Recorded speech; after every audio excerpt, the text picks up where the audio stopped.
भारतीय अर्थव्यवस्था का स्वरूप क्या है? कहिए कह रहा है उत्पत्ति के नियम। ध्यान रखिएगा इस शब्द पे, उत्पत्ति के नियम के बारे में निम्नलिखित कथनों पर विचार करिए। इकोनॉमिक्स का गजब का ये क्वेश्चन है। बहुत सारे लोग अगर थोड़ा सा दिमाग लगाएंगे तो आंसर दे पाएंगे। देखिएगा जरा, उत्पत्ति के नियम किसी उत्पाद के राष्ट्रीय स्रोत को निर्धारित करने के लिए आवश्यक मापदंड होता है। तो ये सही लाइन है।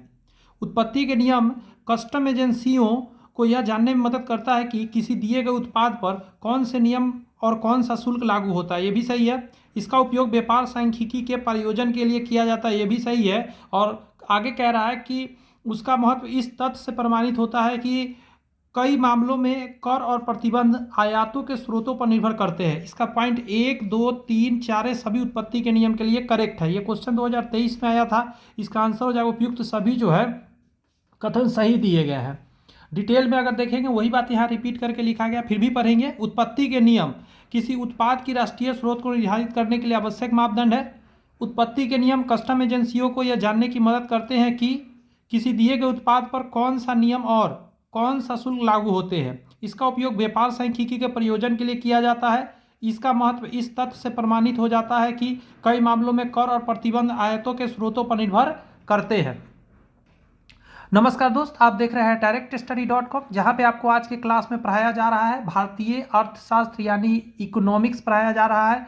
अभी तक जितने बीपीएससी ने क्वेश्चन पूछे हैं सारे मैं 2 वीडियो में मात्र कंप्लीट करने वाला हूं। लंबा क्लास चलेगा, आपका साथ का पूरा जरूरत होगा। मैं बता दूं पूरा बुक कंप्लीट हो चुका है, लास्ट मतलब सब्जेक्ट चल रहा है। साथ ही इसका free of cost PDF provide किया जाता है हमारे द्वारा टेलीग्राम पे। उसका लिंक डिस्क्रिप्शन में दिएगा, वहां से जाके आप उसको ज्वाइन कर लीजिएगा।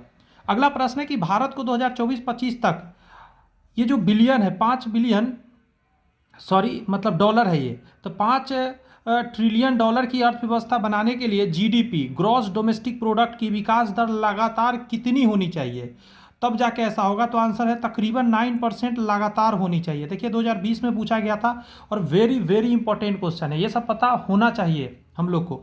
देखिए प्रश्नकाल के संदर्भ में भारत का वर्ष 2024 से 25 तक 5 ट्रिलियन डॉलर की अर्थव्यवस्था बनाने के लिए प्रतिवर्ष लगातार जीडीपी जो है 9% की दर होनी चाहिए। कह रहा है तथापि कोविड-19 महामारी और विश्व परिस्थिति के आलोक में यह लक्ष्य अब असंभव तथा 2026-27 आईएमएफ के आंकलनों के अनुसार यह आगे तक हो सकता है। कहने का मतलब 2024-25 तक ये लक्ष्य रखा गया था, लेकिन ये अब नहीं संभव है। ये 27 से 28 तक संभव हो पाएगा लेटेस्ट डाटा के हिसाब से, बीच में कोविड आने के कारण।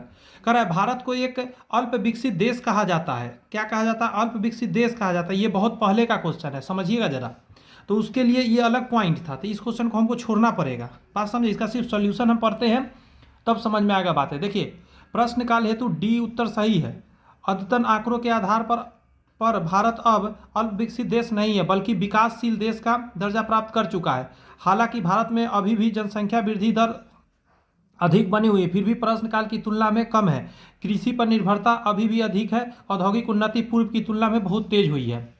थोड़ा अंडरस्टैंडिंग करिएगा। भारत में आर्थिक विकास अवरुद्ध रहा है। आर्थिक विकास जो है अवरुद्ध रहा है मतलब रुका हुआ रहा है। मुख्यतः इसका कारण क्या है? ये पहले का क्वेश्चन है तो समझ लीजिएगा। इसका मेन कारण क्या था कि अकुशल कृषि व्यवस्था आज भी है, अनियमित औद्योगिकरण के कारण। आगे है आपका पाश्चात्य सामाजिक अभिवृद्धि के कारण। तो इसका आंसर डी है। आगे कुछ समझिएगा बात। भारत में आर्थिक विकास अवरुद्ध होने का कारण अकुशल कृषि व्यवस्था है, अनियमित औद्योगिकरण और पाश्चात्य सामाजिक अभिवृत्ति शामिल है। पाश्चात्य सामाजिक अभिवृत्ति के कारण प्रदर्शन प्रभाव भी भारतीय समाज में प्रबल रही है, जिससे बचत और निवेश की विशेष रूप से प्रभावित किया है। आज के लिए भी ये क्वेश्चन करेक्ट ही जाएगा। कह रहा है यह सत्य होगा कि भारत को परिभाषित किया जाए। 2008 का यह क्वेश्चन है, तो आंसर होगा एक श्रम अधिक वाली अर्थव्यवस्था के रूप में। समझिएगा वही बात यहाँ दिया गया है कि भारत में जनसंख्या की अधिकता के कारण इसे एक श्रम आधिक्य वाली अर्थव्यवस्था के रूप में परिभाषित आराम से किया जा सकता है। कह रहा है विश्व बैंक के नवीनतम विकास प्रतिवेदन के अनुसार भारतीय अर्थव्यवस्था की स्थिति क्या है। ये जो विश्व बैंक ने कहा है सबसे बड़ी अर्थव्यवस्था है, सबसे छोटी अर्थव्यवस्था है। और देखिएगा और पॉइंट मैं बता रहा हूँ, दूसरी बड़ी अर्थव्यवस्था है या 5वीं बड़ी अर्थव्यवस्था है। 2008 का क्वेश्चन है, तो उस समय के हिसाब से कुछ अलग ही चल रहा था, समझे। तो उस समय के हिसाब से 5वीं बड़ी अर्थव्यवस्था था। लेकिन अब समझिएगा प्रश्नकाल तथा अद्यतन आंकड़ों के आधार पर भी डी सही उत्तर है। दिसंबर 2024 में विश्व बैंक द्वारा जारी आंकड़ों के अनुसार सकल घरेलू उत्पाद ग्रॉस डोमेस्टिक प्रोडक्ट के संदर्भ में विश्व की शीर्ष 10 अवस्थाओं में भारत 5वें स्थान पर है। भारत से बड़ी 4 अर्थव्यवस्थाएं निम्न है। संयुक्त राज्य अमेरिका है, फिर चीन है 2 नंबर पे, 3 में जर्मनी है, 4 में जापान है, फिर भारत है। ये ध्यान रखिएगा थोड़ा सा। आगे कह रहा है आपका कि 1991 की नई आर्थिक नीति का लक्ष्य क्या था इस समय का, तो ये तीनों था, समझे। उदारीकरण था, भूमंडलीकरण था, निजीकरण था। इसका उदारीकरण का मतलब होता है, भूमंडलीकरण का मतलब ग्लोबलाइजेशन, निजीकरण मतलब प्राइवेटाइजेशन, और उदारीकरण मतलब लिबरलाइजेशन। इसको समझने के लिए आपको एलपीजी समझना होगा। यहाँ देखिएगा, भारत सरकार द्वारा जुलाई 1991 में अपनाई गई नई आर्थिक नीति जो है एलपीजी था। इसको समझिए, एल से लिबराइजेशन, उदारीकरण, पी से प्राइवेटाइजेशन मतलब निजीकरण, और जी से ग्लोबलाइजेशन, वैश्वीकरण करेक्ट आंसर हो जाएगा। आगे कह रहा है भारत के आर्थिक सुधार का जनक, भारत के आर्थिक सुधार का जनक किसे माना जाता है, तो इसमें आंसर जाएगा पीवी नरसिम्हा राव जी को माना जाता है। तो बहुत इंपॉर्टेंट क्वेश्चन में जाएगा, ये क्वेश्चन पहले का है लेकिन बहुत बढ़िया क्वेश्चन में ये है। समझिए, कांग्रेस सरकार के जून 1991 के अंत में सत्ता में आने के पश्चात तत्कालिक के जो वित्त मंत्री मनमोहन सिंह ने जुलाई 1991 से आर्थिक सुधार को, जिसे कि नई आर्थिक नीति न्यू इकोनॉमिक पॉलिसी कहा गया, लागू करना प्रारंभ किया। उस समय प्रधानमंत्री जो थे पीवी नरसिम्हा राव थे और वित्त मंत्री थे मनमोहन सिंह, ध्यान रखिएगा। इसी कारण उदारीकरण की नीति को राव मनमोहन मॉडल भी कहा जाता है। कर आप पीवी नरसिम्हा राव को भारत के आर्थिक सुधारक का जनक तथा मनमोहन सिंह को आर्थिक सुधारक के अग्रदूत मतलब पायोनियर कहा जाता है। बहुत जरूरी उस समय जो पल था, कदम इन लोगों ने लिया था। कौन सा आर्थिक अधिसंरचना में नहीं आता है, तो शिक्षा एवं व्यवस्था। आर्थिक अधिसंरचना में सड़कें आ जाता है, रेलवे आ जाता है, ऊर्जा आ जाता है, लेकिन शिक्षा एवं स्वास्थ्य नहीं आता है, ध्यान रखने वाली बात है। यहाँ पे कह रहा है कि अधिसंरचना 2 प्रकार की होती है, भौतिक अधिसंरचना और सामाजिक संरचना। भौतिक, आर्थिक और अधिसंरचना के अंतर्गत सड़क आ जाता है कि भौतिक आर्थिक अधिसंरचना की बात करिएगा, समझे, तो इसमें सड़क हो गया, बिजली हो गया, ऊर्जा हो गया, क्योंकि आर्थिक शब्द लगा हुआ है, देखिए जल, परिवहन, दूरसंचार आदि आते हैं। सामाजिक आर्थिक अधिसंरचना की बात करिएगा तो इसका स्वास्थ्य हो गया, शिक्षा हो गया, बीमा, आवास आदि आते हैं, जिसका संबंध मानवीय कौशल के विकास से है।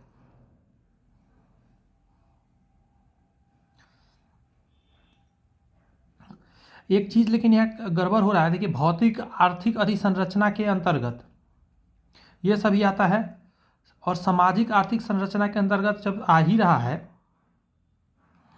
तो यहाँ तक क्लियर किया नहीं था, समझे, जिसका संबंध मानवीय कौशल विकास से है। इन्हें आधारभूत संरचना इसलिए कहा जाता है क्योंकि अर्थव्यवस्था के विकास में इसकी आधारभूत भूमिका होती है, इसके बिना विकास संभव नहीं होता है।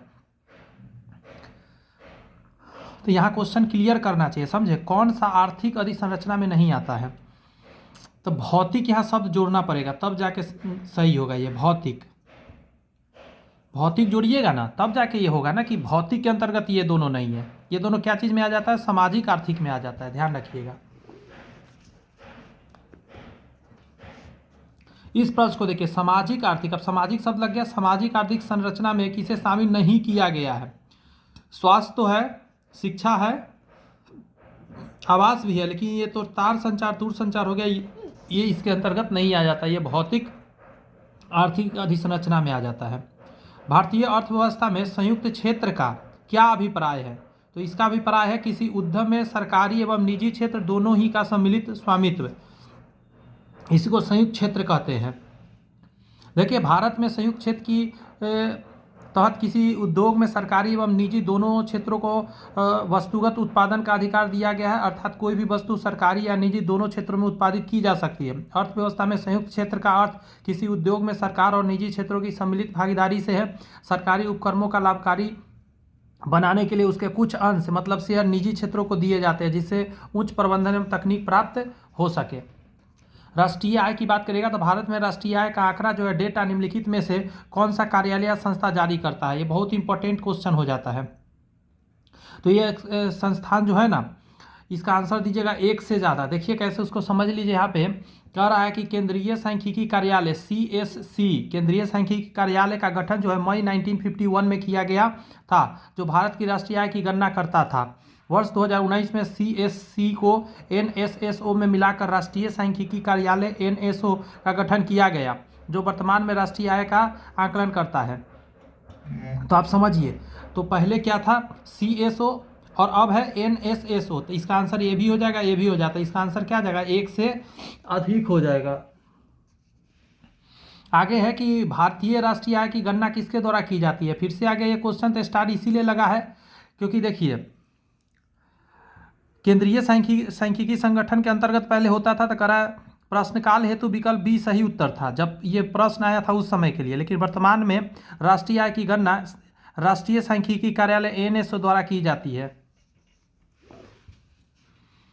इस क्वेश्चन में कि भारत का राष्ट्रीय आय का मुख्य स्रोत क्या है, तो उद्योग है सबसे ज़्यादा।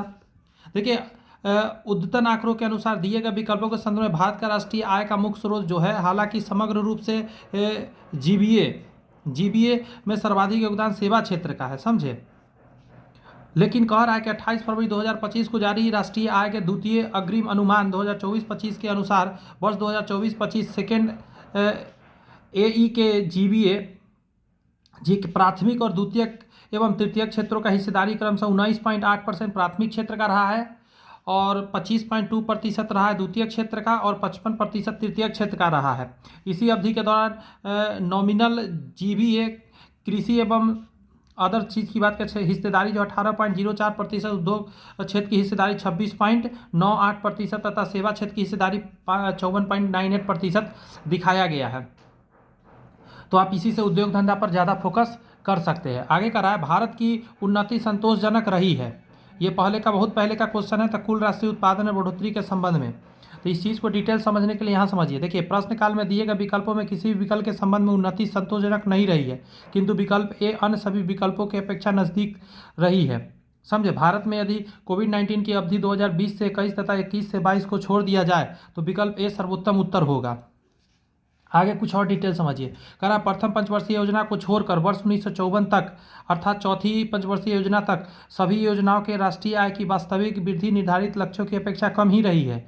वर्ष 1980 से वर्तमान तक की अवधि में राष्ट्रीय आय की वृद्धि तक संतोषजनक मानी जा सकती है। भारत की विभिन्न 12 पंचायती जो योजनाओं में अब तक की सर्वाधिक वृद्धि दर 11वीं पंचवर्षीय योजना के दर की गई है, जिसमें राष्ट्रीय आय की औसत वार्षिक दर 8% रही है। भारत में राष्ट्रीय आय की गणना में एक समस्या क्या आ जाता है, तो आ जाता है, जानते हैं, असंगठित क्षेत्र जो होते हैं उसका गणना नहीं हो पाता है, समझे। राष्ट्रीय आय की गणना में असंगठित क्षेत्र का बाधा है, क्योंकि असंगठित क्षेत्र द्वारा उत्पादन एवं आय के आंकड़े किसी भी संस्था द्वारा प्रदान नहीं किए जाते हैं। कई बार इसका मौद्रिक मूल्य के मापन ही नहीं किया जाता है। इससे राष्ट्रीय आय की गणना में आंकड़ों की कमी के कारण असंगठित क्षेत्र के योगदान का आकलन करने में कठिनाई आती है। बात कुछ समझ में आ रहा है, समझने की कोशिश आप कर रहे हैं कि क्या यहाँ चल क्या रहा है क्वेश्चन में। जी, समझने की कोशिश करिएगा तो समझ में आएगा। असंगठित क्षेत्र होता है वो कभी बताता है, नॉर्मल जो दुकान डलिया खोल के बैठा पड़ा है, जो हाथ से कुछ सामान बना रहा है जाकर बेच दे रहा है, सब्जी उगा रहा है उसको जाकर बेच दे रहा है। अब वो कितना मान के चलिए वो उगाया, कितना बेचा, वो भी तो उत्पादन ही हुआ, लेकिन उसका कोई बेनिफिट है, कोई बेनिफिट नहीं हो पा रहा है, मतलब गणना में। भारत में राष्ट्रीय आय समंकों का आंकलन किसके द्वारा किया जाता है, तो आंसर क्या दीजिएगा, स्टार फिर से क्यों लगा है उसको समझ लीजिए। NSO आंसर होना चाहिए। इसीलिए देखिए कब कब क्वेश्चन आया है, कितनी बार पूछा गया, यही नहीं इसके अलावा भी बहुत सारे एग्जाम्स में आते रहते हैं। प्रश्नकाल हेतु विकल्प डी जो है वो उत्तर सही था जब ये पूछा गया था उस हिसाब से, लेकिन कह रहा है भारत में राष्ट्रीय आय की समकालों का आंकलन जो है राष्ट्रीय सांख्यिकी कार्यालय NSO पूर्व में CSO करता था। NSO प्रतिवर्ष राष्ट्रीय लेखा सांख्यिकी नेशनल अकाउंट स्टैटिस्टिक्स नाम से राष्ट्रीय आय के आंकड़ों का प्रकाशन करता है। वर्तमान में राष्ट्रीय आय का आधार जो है वर्ष 2011-12 को लिया गया है, इसके आधार पर कितना ग्रोथ हो रहा है वो बताया जाता है। नेशनल अकाउंट स्टैटिस्टिक्स NAS जो है नाम से आंकड़ा प्रकाशित करता है कौन, राष्ट्रीय लेखा सांख्यिकी। चलिए आगे देखते हैं। प्रश्न कह रहा है आर्थिक विकास का सबसे अच्छा सूचकांक किसके द्वारा प्रदान किया जा सकता है। आर्थिक विकास तो ये बताने वाला कौन हो सकता है, तो प्रति वर्ष प्रति व्यक्ति वास्तविक आय में वृद्धि, कि एक व्यक्ति के प्रति वर्ष जो आय में कितना वृद्धि हुआ। किसी देश की आर्थिक समृद्धि या आर्थिक विकास का सर्वाधिक उपयुक्त माप जो है प्रति व्यक्ति उत्पादन या प्रति व्यक्ति वास्तविक आय होती है, क्योंकि यह राष्ट्रीय आय की प्रति व्यक्ति उपलब्धता को दर्शाता है।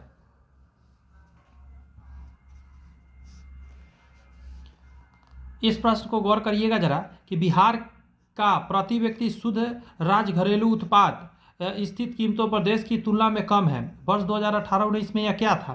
तो ये पुराना जानकर कोई फायदा है नहीं हम लोग को, नया हम लोग देखते हैं, इसमें दिया हुआ है, देखिए यहाँ से समझिएगा। कह रहा है कि बिहार आर्थिक सर्वेक्षण 2024-25 के अनुसार वर्ष 2023-24 क्यू में स्थिति जो है 2011-12 की कीमतों पर विकास का प्रति व्यक्ति शुद्ध जो राज्य घरेलू उत्पाद है वो 32,174 रुपये रहा है, जो राष्ट्रीय औसत 1,06,744 रुपये का 30.14% होता है, जबकि वर्ष 2022-23 के लिए यह लगभग 30% था।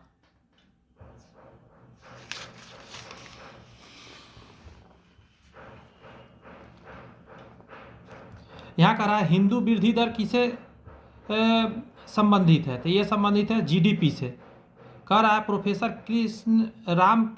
राजकृष्ण ने वर्ष 1981 में अमेरिकन एसोसिएशन में बोलते हुए हिंदू वृद्धि दर का सर्वप्रथम प्रयोग किया था। उसके नाम हिंदू परंपरा जो विकास के अनुकूल नहीं है अर्थात जिसमें विकास को प्रश्रय नहीं किया जाता है के कारण अर्थव्यवस्था में राष्ट्रीय आय की वृद्धि 3.5% के आसपास जो है बनाई गई है। अतः स्पष्ट है कि प्रोफेसर राजकुमार कृष्ण के द्वारा प्रयुक्त हिंदू वृद्धि दर जीडीपी में संबंधित है।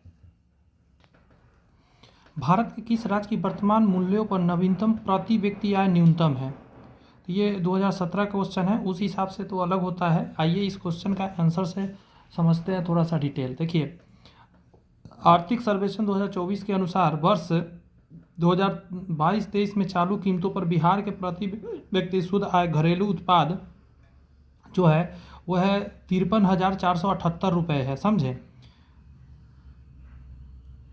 देखिए आर्थिक सर्वेक्षण 2024-25 के अनुसार भी विकल्प ए ही उत्तर होगा। ये क्वेश्चन जो था इसका आंसर बिहार हो जाएगा। कह रहा है वर्तमान मूल्य पर नवीनतम प्रति व्यक्ति आय न्यूनतम कहाँ का है? तो बिहार का है, ठीक है।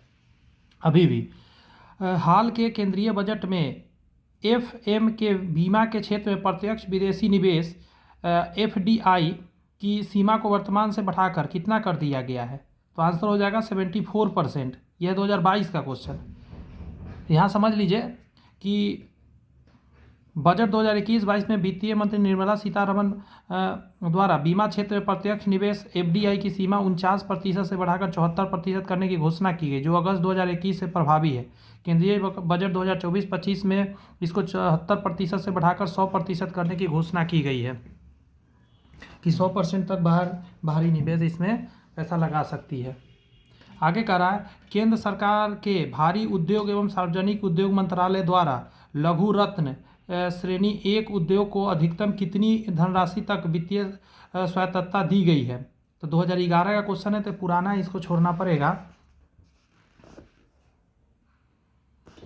यहाँ से कुछ समझिएगा जरा।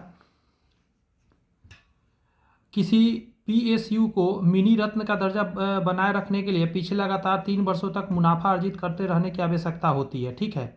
मिनी रत्न का दर्जा प्राप्त पीएसयू को बिना सरकार की मंजूरी के लिए 500 करोड़ रुपए तक के निवेश की स्वायत्तता होती है कि जो मिनी रत्न है 500 करोड़ तक का पैसा लगा सकता है। अप्रैल 2025 तक भारत में 26 नवरत्न कंपनियाँ थी, 26 नवरत्न कंपनियाँ, ठीक है। 14 महारत्न कंपनियाँ हैं, ठीक है। अक्टूबर 2024 में हिंदुस्तान एरोनॉटिकल लिमिटेड HAL को 14वीं महारत्न कंपनी का दर्जा प्रदान किया गया। क्लियर है बात? 2024 में कौन? हिंदुस्तान एरोनॉटिकल लिमिटेड HAL जो है वो आपका महारत्न कंपनियां 14 नंबर का बना है। आगे करा किसी देश की प्रति व्यक्ति आय प्राप्त की जाती है, तो याद रखिएगा राष्ट्रीय आय एवं जनसंख्या दोनों से भाग देकर। यहाँ कह रहा है आपका कि किसी देश के राष्ट्रीय आय जब निकालना चाहते हैं आप मतलब प्रति व्यक्ति आय निकालना चाहते हैं, राष्ट्रीय आय में जनसंख्या से भाग देकर आप निकाल सकते हैं। साधन लागत पर NNP डैश के बराबर होता है। NNP नेट नेशनल प्रोडक्ट बोलते हैं इसको, डैश के बराबर होता है, तो उसको बोलते हैं राष्ट्रीय आय के बराबर होता है। उसको समझने के लिए यहाँ से समझना होगा एक फार्मूला कि जब शुद्ध राष्ट्रीय उत्पाद मतलब नेट नेशनल प्रोडक्ट की गणना साधारण लागत यानी फैक्ट कॉस्ट पर की जाती है, तो ये राष्ट्रीय आय नेशनल इनकम के बराबर हो जाती है। यहाँ से समझिए साधारण लागत पर शुद्ध राष्ट्रीय उत्पाद नेट नेशनल प्रोडक्ट फैक्ट जो फैक्टर कॉस्ट होता है बराबर बाजार मूल्य पर शुद्ध राष्ट्रीय उत्पादन NNP मार्केट प्राइस, ये जो है यहाँ लिखा है ना बाजार मूल्य पर, तब मार्केट प्राइस लिखा हुआ है, में से घटाएंगे अप्रत्यक्ष कर और इसमें जोड़ देंगे सब्सिडी, तो निकल के आएगा एनएनपी। यहाँ कर रहा है सतत आर्थिक विकास, मिलेनियम विकास लक्ष्य में किसे शामिल नहीं किया गया है, तो आंसर हो जाएगा 2 अंकों वाली आर्थिक वृद्धि दर की प्राप्ति। देखिए, निर्धनता एवं भूख को समाप्त करना को शामिल किया गया है, सर्वव्यापी प्राथमिक शिक्षा की प्राप्ति, लैंगिक समानता एवं महिला सशक्तिकरण को बढ़ावा देना शामिल किया गया है। थोड़ा इसको अच्छे से समझने की कोशिश कीजिए। संयुक्त राष्ट्र के 189 देशों द्वारा वर्ष 2000 में हस्तांतरित सशस्त्र शताब्दी जो घोषणा है मिलेनियम डिक्लेरेशन के आधार पर संयुक्त राष्ट्र ने 8 सशस्त्र विकास उद्देश्यों तथा 17 लक्ष्यों की घोषणा की, जिनकी प्राप्ति सदस्य देशों द्वारा 2015 तक करनी थी। ठीक है, 8 सहस्त्र शताब्दी विकास उद्देश्य थे। 1 नंबर में गहन गरीबी एवं भूख का उन्मूलन कर देना, सर्वव्यापी प्राथमिक शिक्षा प्राप्ति करना, महिला सशक्तिकरण, लैंगिक समानता को बढ़ावा देना, बाल मृत्यु दर में कमी लाना, मातृ स्वास्थ्य में सुधार लाना, HIV, एड्स, मलेरिया और अन्य रोगों से रोकथाम करना, साथ में पर्यावरण संपोषणीयता सुनिश्चित करना, विकास हेतु वैश्विक साझेदारी का विकास करना। आगे कह रहा है वर्ष 2016 से वर्ष 2030 तक 17 लक्ष्यों को प्राप्त करने के लिए संयुक्त राष्ट्र विकास कार्यक्रम UNDP के सतत विकास लक्ष्य SDG निर्धारित किया गया। आगे आइए, यहाँ करा निम्नलिखित में से कौन सा समाधान भारतीय कृषि में सुधार प्रदान कर सकता है। ये 2009 का क्वेश्चन है, तो समझिएगा जरा। ये जो लिखा है किसानों को सुनिश्चित गुणवत्ता वाले बीजों का वितरण, ये कर सकता है। छोटा भूमि तो कर नहीं सकता, मशीनीकरण का अभाव, मतलब मशीनीकरण आएगा तो हो सकता है, अभाव से तो नहीं होगा। इसका आंसर केवल 2 ही सही हो जाएगा। किसानों की सुनिश्चित गुणवत्ता वाले बीजों का वितरण भारतीय कृषि में सुधार प्रदान कर सकता है। इसके अतिरिक्त बड़ी और संगठित भूमि जोत होना चाहिए। मशीनीकरण की उपलब्धता भी भारतीय कृषि में सुधार प्रदान कर सकती है। आगे आपका भारत में कृषि यानी फसल वर्ष की अवधि क्या होती है, तो ये होता है 1 जुलाई से लेकर 30 जून तक होता है। ये तो आसान है, समझे कि भारत में कृषि फसल वर्ष की अवधि 1 जुलाई से लेकर 30 जून तक होती है। फसल वर्ष का उपयोग खेती की भूमि का प्रदर्शन करने के लिए किया जाता है। प्रत्येक राज्य का जो फसल वर्ष है उस राज्य की घरे जलवायु पर आधारित होता है। भारत में सीमांत कृषि भूमि जोत आकार क्या है, 1 हेक्टेयर से कम है। बिहार का प्रॉब्लम यही है कि यहाँ बहुत कम लोगों के पास है भूमि, छोटा छोटा भूमि है। कृषि गणना 1516 के अनुसार परिचालन जोतों की जो संख्या या क्षेत्र का आकार है समूह निम्न है। जैसे सीमांत कृषि भूमि जोत है 1 हेक्टेयर से कम है, छोटी जोत है 1 से 2 हेक्टेयर, अर्ध मध्यम जोत जो है 2 से 4 हेक्टेयर है, मध्यम जोत है 4 से 10 हेक्टेयर, बड़ी जोत में आता है 10 हेक्टेयर से अधिक वाले को। बिहार में कृषि भूमि की जोतों का औसत आकार दूसरे राज्यों की तुलना में क्या है, तो आंसर दिया न्यूनतम से द्वितीय है, नीचे से 2 नंबर पे आता है। देखिए, कृषि संगणना 2015-16 के अनुसार बिहार में कृषि भूमि की जोतों का औसत आकार दूसरे राज्यों की तुलना में न्यूनतम से द्वितीय है। यह कृषि भूमि की जोतों का औसत आकार 0.39 हेक्टेयर है, जो दूसरे राज्यों की तुलना में न्यूनतम से द्वितीय है। केरल का 0.18 हेक्टेयर के बाद आता है नंबर। कह रहा भारत में न्यूनतम समर्थन मूल्य का निर्धारण कौन करता है, बहुत अच्छा ये क्वेश्चन है, बहुत अच्छा ये क्वेश्चन है। ये कृषि लागत एवं मूल्य आयोग करता है। ये 2019 का क्वेश्चन है, बहुत अच्छा क्वेश्चन में जाएगा ये क्वेश्चन, एकदम रिपीट होने का संभावना है। देखिए, कृषिगत उपजों की कीमतों पर सरकार की सलाह देने के उद्देश्य से वर्ष 1965 में कृषि मूल्य के आयोग की स्थापना कृषि मूल्य आयोग की स्थापना हुई। 1985 में कृषि मूल्य आयोग का नाम बदलकर कृषि लागत और मूल्य आयोग कर दिया गया। इसका मुख्यालय नई दिल्ली में है, ये भी याद रखना है। इस संस्था द्वारा 22 फसलों के लिए न्यूनतम समर्थन मूल्य तथा गन्ना के लिए उचित एवं लाभकारी मूल्य हेतु सिफारिश की जाती है, लेकिन इसका निर्धारण सरकार द्वारा किया जाता है। अतः इस प्रश्न का उत्तर ई होना चाहिए, किंतु बिहार लोक सेवा आयोग ने इसका उत्तर ए माना है। कहने का मतलब है कि इसका सिफारिश कौन करता है, बात समझ में आ रहा है, कृषि मंत्रालय करता है। फिर भी ये ठीक है। आगे कह रहा है आपका कि निम्नलिखित राज्यों पर विचार करें। भारत में चावल उत्पादन राज्यों के सही आरोही क्रम कौन हो सकता है, तो ये पहले का डाटा है, लेटेस्ट डाटा से आइए हम लोग इसको समझते हैं एकदम लेटेस्ट में। देखिए आर्थिक सर्वेक्षण 2024 के अनुसार 2023 और 24 में चावल उत्पादक शीर्ष राज्य इस तरीके का तेलंगाना 1 नंबर में था, उत्तर प्रदेश 2 नंबर पे और पश्चिम बंगाल आपका 3 नंबर पे आया था। इसके अतिरिक्त पंजाब चौथे स्थान पर था तथा मध्य प्रदेश 5वें स्थान पर आया था। पहले का जान के हम लोग को क्या फायदा। भारत में किस राज्य में कपास का औसत उत्पादन सर्वाधिक है? तो ये डाटा पुराना है, नया डाटा से हम लोग देखते हैं। अच्छा क्वेश्चन में ये जाएगा, कपास की बात कर रहे हैं। देखिए जरा, देखिए नवंबर 2024 में जारी आंकड़ों के अनुसार भी विकल्प ई ही उत्तर होना चाहिए। कैसे?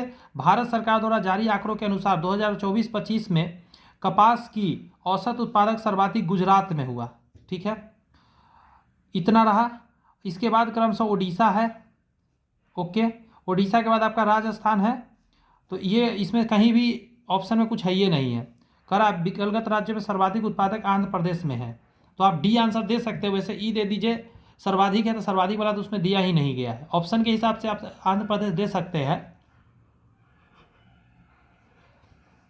तो 1 नंबर कपास गुजरात में, दूसरा ओडिशा, फिर राजस्थान। ये नया वाला डाटा याद रखना है आपको।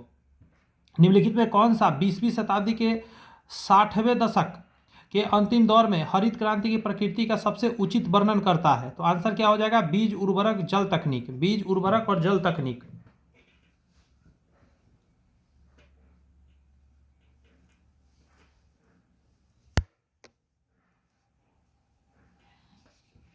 और आ गया ये 20वीं शताब्दी के 60वें दशक के अंतिम दौर में हरित क्रांति की प्रकृति का सबसे उचित वर्णन जो है उच्च पैदावार किस्म की बीज, HYV सीड्स बोलते हैं इसको, हाई यील्डिंग वेराइटी। उर्वरक है, सिंचाई हेतु पानी है, कृषि मशीनरी है, कीटनाशकों का प्रयोग है। किसानों की कृषि विज्ञान आदि के कृषि के उल्लेखनीय परिवर्तन लाया, जिससे तकनीकी रूप से हरित क्रांति और कृषि क्रांति के रूप में जाना गया। अगला है कि भारत के सकल घरेलू उत्पाद ग्रॉस डोमेस्टिक प्रोडक्ट कृषि एवं उससे संबंधित क्षेत्र का अंश है। ये बहुत पहले का क्वेश्चन है, नया डाटा हम लोग को यहाँ से मिलेगा। देखिए 28 फरवरी 2025 को जारी राष्ट्रीय आय के द्वितीय अग्रिम अनुमान के अनुसार 2024-25 में सकल मूल्य वर्धन, समझे, सकल मूल्य वर्धन में कृषि एवं संबंध क्षेत्र भागीदारी चालू मूल्यों पर लगभग 18.04% है। निम्नलिखित में कौन सा एक राष्ट्रीय खाद्य सुरक्षा मिशन में शामिल नहीं है? तो देख लेते हैं जरा ऑप्शन के हिसाब से। राष्ट्रीय खाद्य सुरक्षा मिशन NFSM प्रारंभ वर्ष 2007-8 में रबी सीजन से हुआ था।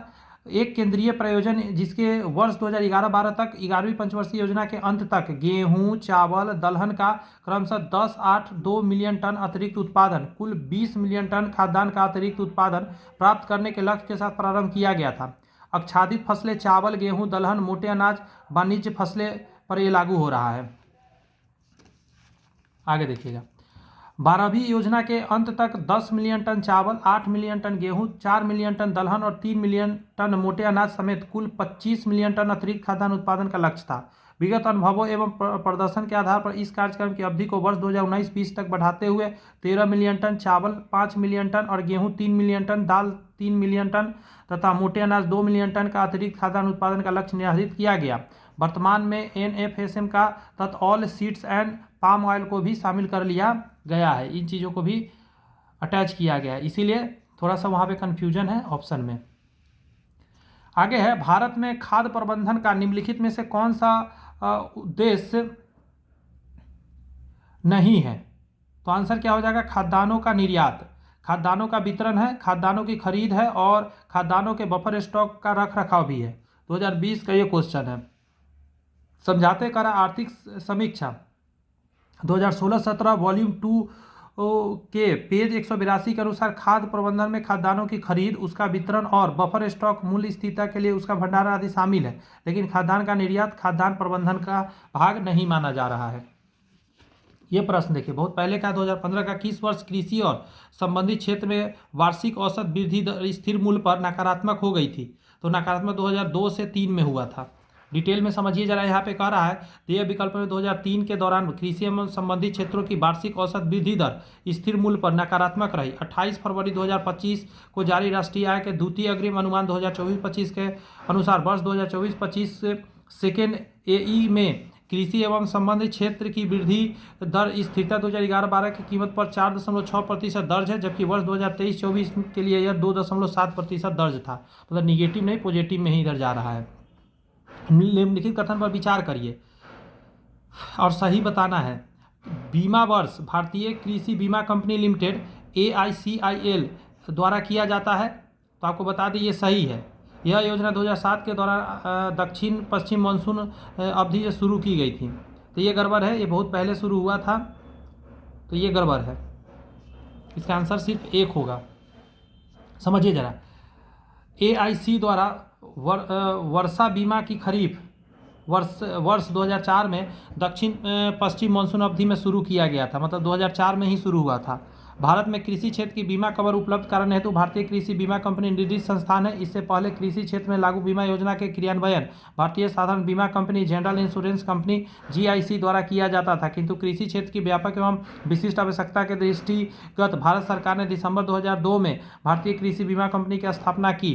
कृषि क्षेत्र में बीमा कवर हेतु प्रमुख उत्तरदायी बीमा संस्थान भारतीय कृषि बीमा कंपनी, भारतीय साधारण बीमा निगम, नेशनल इंश्योरेंस कंपनी लिमिटेड। समझे। The new India insurance company limited, the oriental insurance company limited, United India insurance company limited तथा नाबार्ड ने पूंजी लगा रखी है। मतलब ये सारे लोगों ने पैसा लगाया है इन चीज़ों में। स्तंभ इसको मैच कराना है। देखिए, राष्ट्रीय कृषि नीति कब आया? ये 2000 में आया था। फिर कह रहा है आपका सामुदायिक मत्स्य नीति, ये आया था 2004 में। अगला नवीन विदेशी व्यापार नीति जो आया था, ये हम लोग जानते हैं, ये 2014 में लाया गया था। और 7वां वित्तीय आयोग जो है 1978 में आया था। इसका डी आंसर हो जाएगा। ये रहा यहाँ पे, देख लीजिए जरा कि राष्ट्रीय कृषि नीति 2000 में, समुद्रीय मत्स्य नीति 2004 में, नवीन विदेशी व्यापार नीति 2014 में, 7वां वित्तीय आयोग जो है 1978 में आया था। वर्तमान में बिहार में संपत्ति का मुख्य स्रोत क्या है? तो संपत्ति का मुख्य स्रोत कृषि है। ये 2008 से रिलेटेड है और सही भी है। यहाँ पे कह रहा है कि भारत में कृषि क्षेत्र श्रम शक्ति के कितने प्रतिशत लोगों को प्रत्यक्ष रोजगार प्रदान करता है? तो ये बहुत पहले का है, तो इसको छोड़ दीजिए, नया डाटा देख लीजिए, जरा समझने की कोशिश कीजिए। देखिए, आर्थिक समीक्षा 2023-24 के अनुसार भारत में जो है लगभग 56.5 करोड़ कार्यबल वर्क फोर्स अनुमानतः, जिसका 45% से अधिक कृषि क्षेत्र में कार्य कर रहा है। भारत में सबसे अधिक गेहूं उत्पादक राज्य कौन सा है? तो बहुत पहले का है। नया में देख लीजिए जरा कि आर्थिक समीक्षा 2024-25 के अनुसार भी विकल्प सी ही उत्तर होगा, उत्तर प्रदेश। कह रहा है आर्थिक समीक्षा 2024-25 के अनुसार 2023-24 में गेहूं का उत्पादन शीर्ष 3 राज्य रहा, उत्तर प्रदेश रहा, मध्य प्रदेश रहा और पंजाब रहा।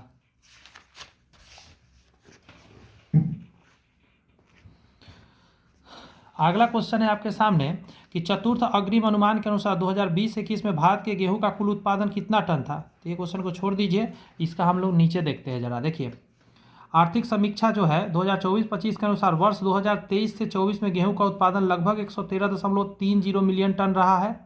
और 2022, ये तो पुराना छोड़ दीजिए।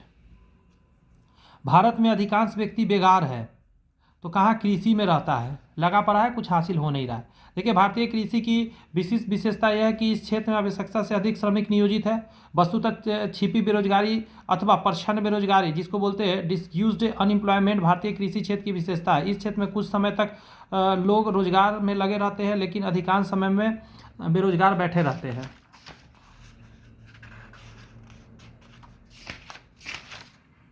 बातें कुछ समझ में आ रही है? सेशन यदि पसंद आ रहा है, आप चैनल को सब्सक्राइब करके बेल आइकन जरूर प्रेस कर लीजिएगा। भारत में भूमि सुधार के क्षेत्र में शामिल नहीं है। भूमि सुधार के क्षेत्र में क्या शामिल नहीं है? तो ये जो है किसानों का मकान ऋण ये नहीं है। भू जोतों का एकत्रीकरण है, बिचौलिए की समाप्ति है, सहकारी कृषि है।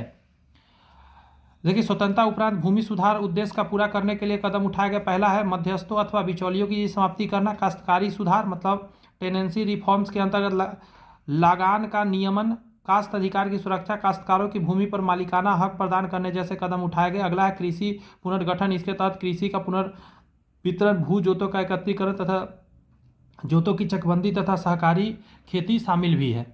अगला है हरित क्रांति की सफलता निम्नलिखित उपलब्ध में निर्भर है। तो ये बहुत पहले का क्वेश्चन है। आंसर है बीजों की उचित पैदावार किस्म से ही हो पाया है।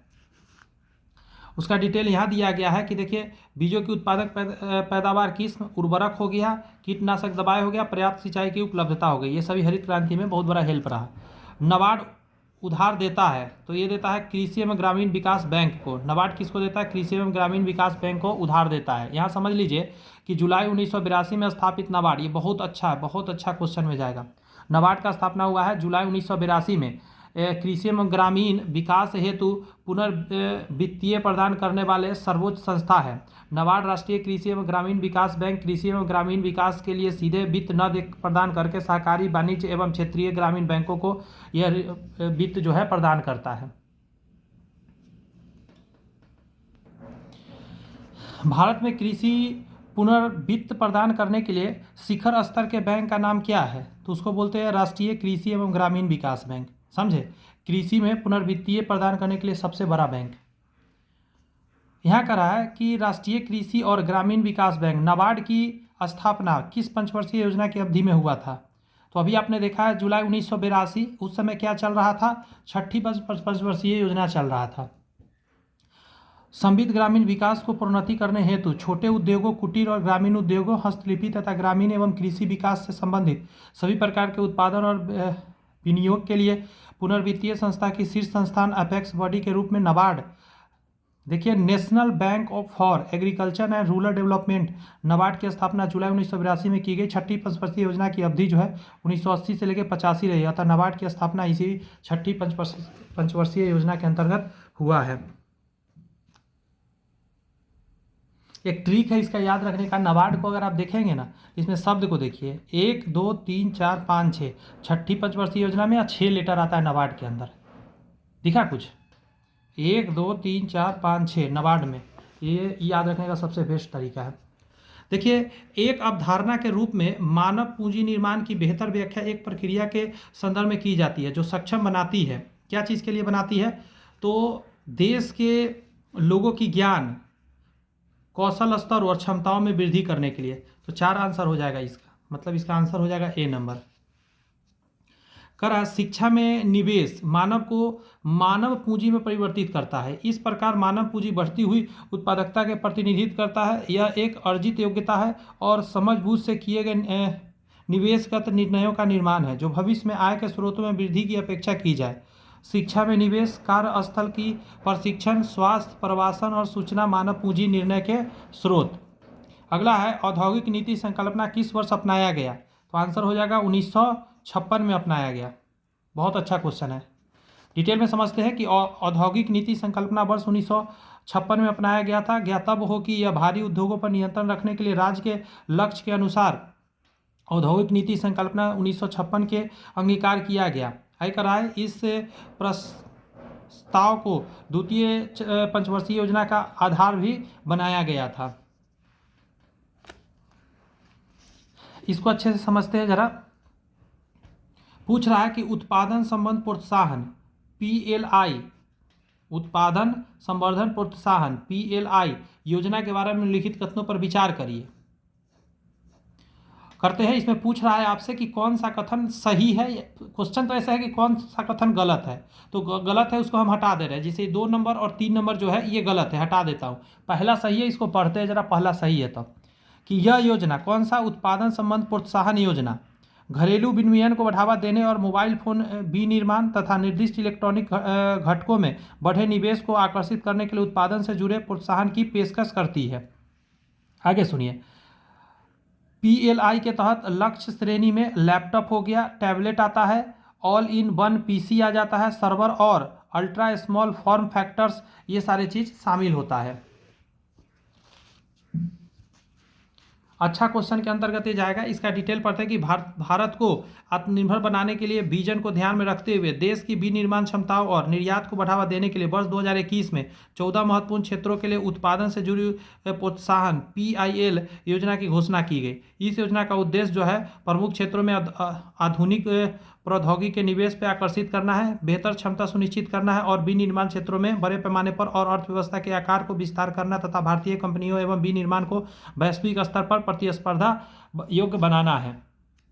आगे कह रहा है, यह योजना घरेलू विनिर्माण को बढ़ावा देने एवं मोबाइल फोन विनिर्माण तथा निर्दिष्ट इलेक्ट्रॉनिक घटकों के बड़े निवेश को आकर्षित करने के लिए उत्पादन से जुड़े उत्पादक पेश करता है। इस योजना तहत लक्ष्य जो है लैपटॉप हो गया, टैबलेट हो गया, ऑल इन पीसी हो गया, सर्वर और ऑल अल्ट्रा स्मॉल फैक्टर जो है इसमें शामिल हो जाता है। ये क्वेश्चन 2023 का है, तो ये करेक्ट है।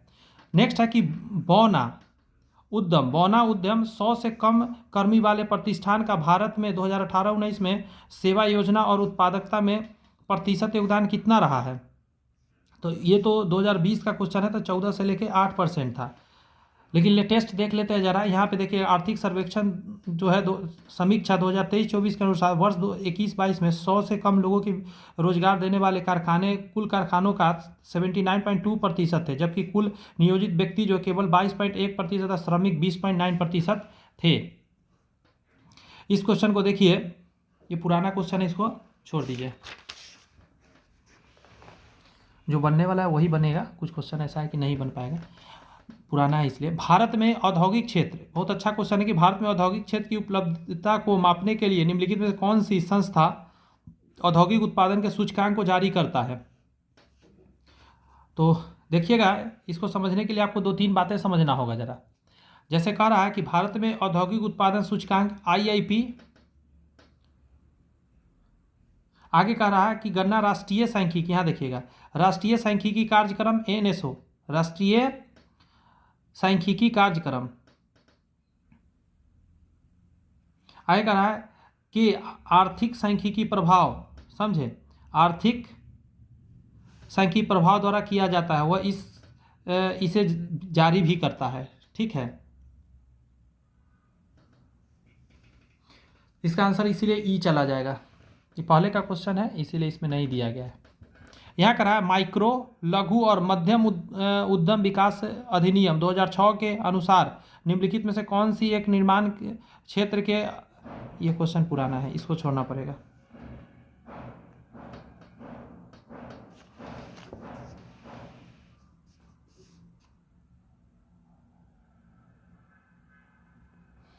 इस क्वेश्चन को देखिए, कह रहा है निम्न में से कौन सा भारत में सूक्ष्म उद्यम को आंशिक रूप से परिभाषित कर रहा है।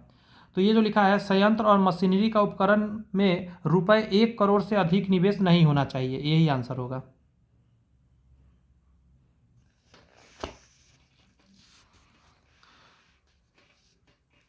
इस क्वेश्चन को बताइए, अच्छा क्वेश्चन में जाएगा ये।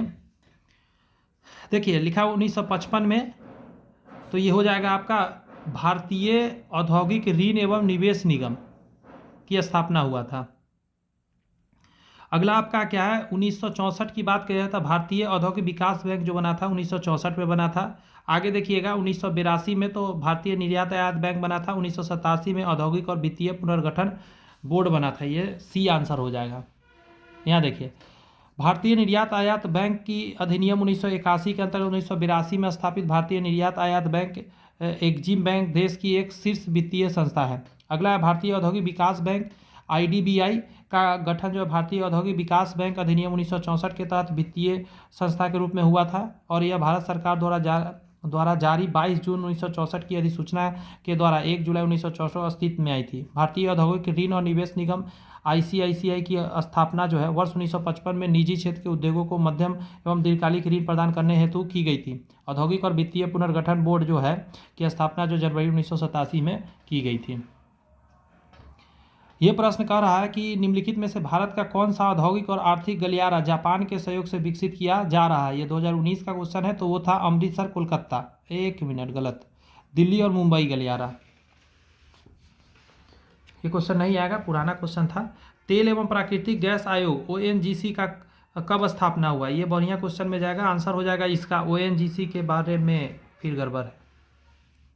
यहाँ देखिए वर्ष 1955 में ONGC का स्थापना हुआ था। ठीक है, जियोलॉजिकल सर्वे ऑफ इंडिया के तहत all India oil India gas division के रूप में की गई थी। अगस्त 1956 में इसका नाम बदलकर तेल एवं प्राकृतिक गैस आयोग कर दिया गया। भारत में तेल की खोज और उसके उत्पादन व्यापक और व्यवस्था रूप में ONGC की महत्वपूर्ण भूमिका रही है। 1 फरवरी 1954 में इसका नाम बदलकर तेल और प्राकृतिक गैस के निगम ONGC किया गया। 1 फरवरी 1954 को किया गया। वर्ष 1957 में इसे नवरत्न तथा वर्ष 2010 में महारत्न दर्जा प्राप्त हो गया। तो क्या आंसर दीजिएगा? है कि नहीं, कन्फ्यूजन करने वाला? कहीं पे है ही नहीं। 1955 देता तो चलो उसका बेस फॉर्म को हम टिक मार सकते थे। यहाँ कर रहा है सरकार की नीति मेक इन इंडिया का उद्देश्य क्या है? 2018 में आया था यह क्वेश्चन, तो इसका एक से ज़्यादा आंसर होगा इसका, समझे। देखिए, मेक इन इंडिया कार्यक्रम का उद्देश्य नौकरशाही को ढीलापन को दूर करना, लाल फीताशाही को हटाना, विकसित आधारभूत संरचना द्वारा विनिर्माण लागत कम करना, आगे है तथा उत्पादकों को प्रतियोगी बनाना, ease of doing business index में सुधार करना, आदि आदि है। लेकिन निम्न में से कौन सा एक उद्योग विकास के लिए प्रोत्साहिकी नहीं है?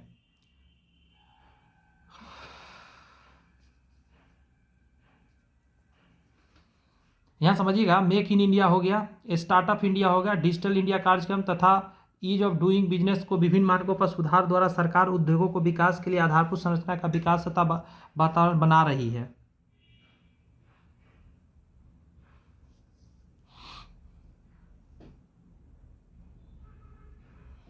पता नहीं इसका आंसर कैसे ई दिया गया है, समझ के बाहर है। यहाँ होना चाहिए औद्योगिक विकास के लिए प्रोत्साहिकी है, तब हो जाता इन एक से ज़्यादा आंसर।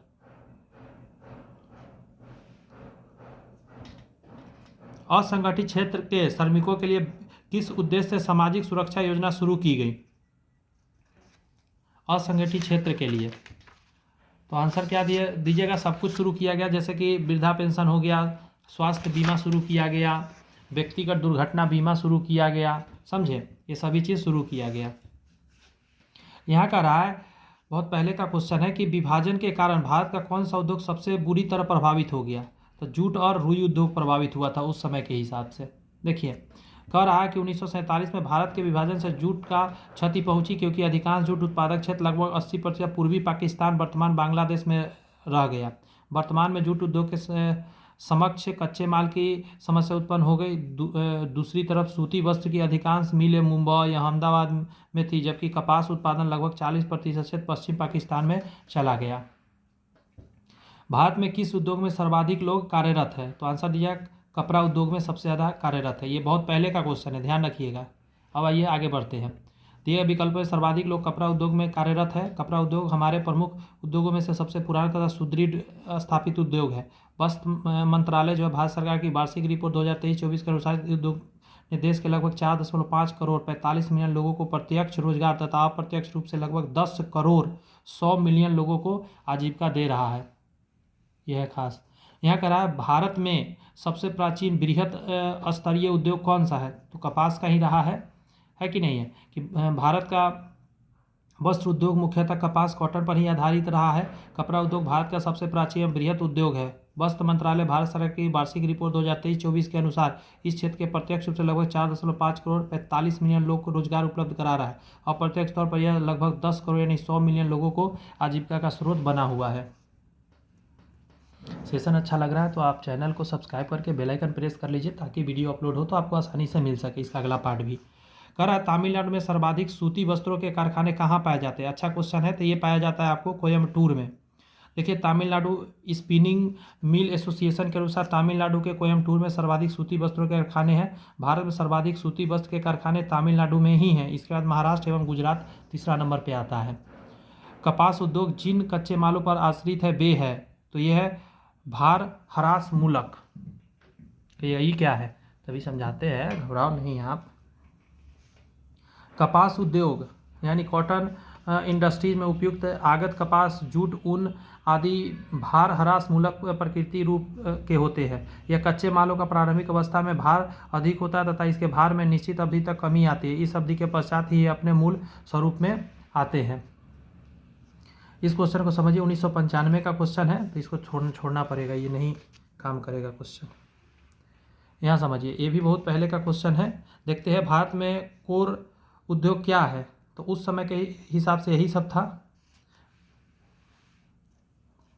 भारत में औद्योगिक वित्त का कौन सा इसमें स्रोत नहीं है? तो 2000 का ये क्वेश्चन है, ये नाबार्ड हो जाएगा। कैसे समझिए जरा। कृषि में ग्रामीण विकास राष्ट्रीय bank, national bank for agriculture and rural development, NABARD जो है, छठी पंचवर्षीय योजना के अंतर्गत स्थापना हुआ था जुलाई 1982 में। कृषि में ग्रामीण विकास के शीर्ष बैंकों के रूप में हुई थी, जिसका औद्योगिक वित्त से कोई संबंध ही नहीं है। तृतीयक क्षेत्र क्या होता है, जिसको सेवा क्षेत्र कहते हैं। भारतीय अर्थव्यवस्था का कौन सा क्षेत्र सकल राष्ट्रीय उत्पादन में सबसे अधिक योगदान देता है, तो ये तृतीयक क्षेत्र ही है। समझ लीजिए जरा, भारत में तृतीय क्षेत्र अर्थात सेवा क्षेत्र सकल राष्ट्रीय घरेलू उत्पादन में इसको बोलते हैं सकल मूल्य वर्धन, जीबीए में सर्वाधिक योगदान दे रहा है। 28 फरवरी 2025 को जारी राष्ट्रीय आय के द्वितीय अग्रिम अनुपात 2024-25 के अनुसार स्थिति जो है 2011-12 के तुलना में चालू कीमत पर तृतीय क्षेत्र की सकल घरेलू उत्पादन जीबीए की हिस्सा जो है 2024-25 में अगर देखिएगा तो 55% से एवं 54.98% अनुमानित है। तो तनका सानी का ही चेंजिंग। अगला कहता है निम्नलिखित में से भारत की राष्ट्रीय आय का सबसे अधिक स्रोत क्या है। 2005 में है ये, तो ये सेवा क्षेत्र ही है, अभी भी ये करंट में भी बना हुआ है। पिछले दशक के दौरान भारतीय अर्थव्यवस्था के किस क्षेत्र में महत्वपूर्ण विकास हुआ है, देखिए 2001-2 का है, तो द्वितीय क्षेत्र उस समय के लिए था। नया में क्या है उसको देख लेते हैं। यहाँ समझिए कह रहा है कि वित्तीय वर्ष, यहाँ देखिए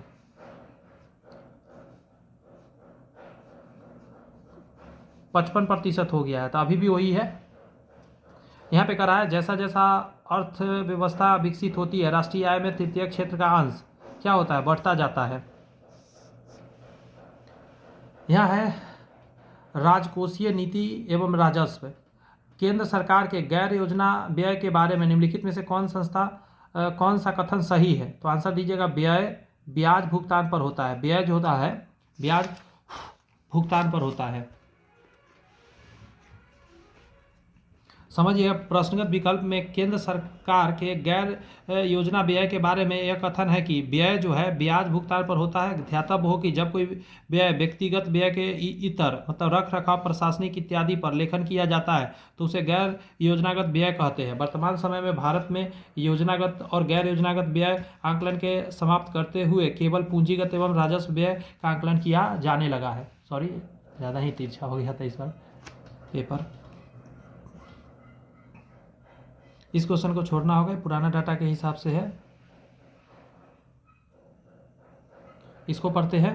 कह रहा है किसी वित्तीय आपातकाल की स्थिति, समझिए वित्तीय आपातकाल की स्थिति में अनुच्छेद 360 को लागू करने का परिणाम निम्नलिखित में से कौन सा है, तो आंसर हो जाएगा आपका क्या कि राष्ट्रपति राज्यों को राज्य मामलों के संबंध में सेवारत सभी या किसी वर्ग के कर्मचारी को वेतन और भत्ते के कम कर सकता है, तो ये तो सही है, ये गड़बड़ है। समझे, यहाँ देखिए राष्ट्रपति उच्चतम न्यायालय और उच्च न्यायालयों के जजों के साथ संघ एवं मामलों के संबंध में सेवारत सभी या किसी वर्ग के कर्मचारी के वेतन और भत्ते कम करने का आदेश दे सकता है, ये भी सही है। राज्य विधानमंडल द्वारा पारित होने के बाद धन विधेयक या अन्य वित्तीय विधेयक राष्ट्रपति विचारार्थ आरक्षित रखे जाएंगे। जब तक राष्ट्रपति का इजाजत नहीं होगा वो पास नहीं हो सकता। वही बात यहाँ दिया गया है। यहाँ देखिए भारत में केंद्रीय बजट में संस्थागत कृषि साख का प्रवाह बढ़ाने के लिए वर्ष 2020-21 के लिए क्या साख लक्ष्य रखा गया है, तो ये पुराना डाटा इसको छोड़ना पड़ेगा, ये भी छोड़िए, आंकड़ा वाला तो क्वेश्चन छोड़ना पड़ेगा। केंद्रीय सरकार द्वारा राज्य तथा स्थानीय निकायों को पूंजीगत परिसंपत्ति के विकास के लिए दिया गया अनुदान केंद्रीय बजट के किस अंतर्गत वर्गीकृत किया जाता है, तो ये होता है राजस्व व्यय के अंतर्गत वर्णित होता है। समझिए कि केंद्र सरकार द्वारा राज्य एवं स्थानीय निकायों को पूंजीगत परिसंपत्ति के विकास के लिए दिया गया अनुदान जो होता है केंद्रीय बजट में राजस्व व्यय के अंतर्गत वर्गीकृत किया जाता है। राजस्व व्यय से अभिप्राय सरकार द्वारा एक वित्तीय वर्ष में किए जाने वाला उस अनुमानित व्यय से है जिसके फलस्वरूप न तो परिसंपत्ति का निर्माण हो और न ही देयताओं के कमी आए। राष्ट्रीय बचत प्रमाण पत्र की बिक्री में प्राप्त हुए राशि भारत सरकार के किस खाते में जमा होती है, तो ये होती है भारत की सार्वजनिक निधि के अंतर्गत जमा हो जाती है। यहाँ समझिए कि राष्ट्रीय बचत प्रमाण पत्र बिक्री हेतु राशि भारत सरकार के सार्वजनिक खाते में जमा होती है। भारत सरकार के कोष को 3 भागों में बांटा गया, भारत की संचित निधि, आकस्मिक निधि और लोक लेखा निधि। यहाँ पे कह रहा है कि भारत सरकार का राजकोषीय घाटा निम्नलिखित में से किसके बराबर होती है। 2018 का ये क्वेश्चन है, तो ये आंसर हो जाएगा कर्ज बनाने वाली पूंजीगत प्राप्ति से।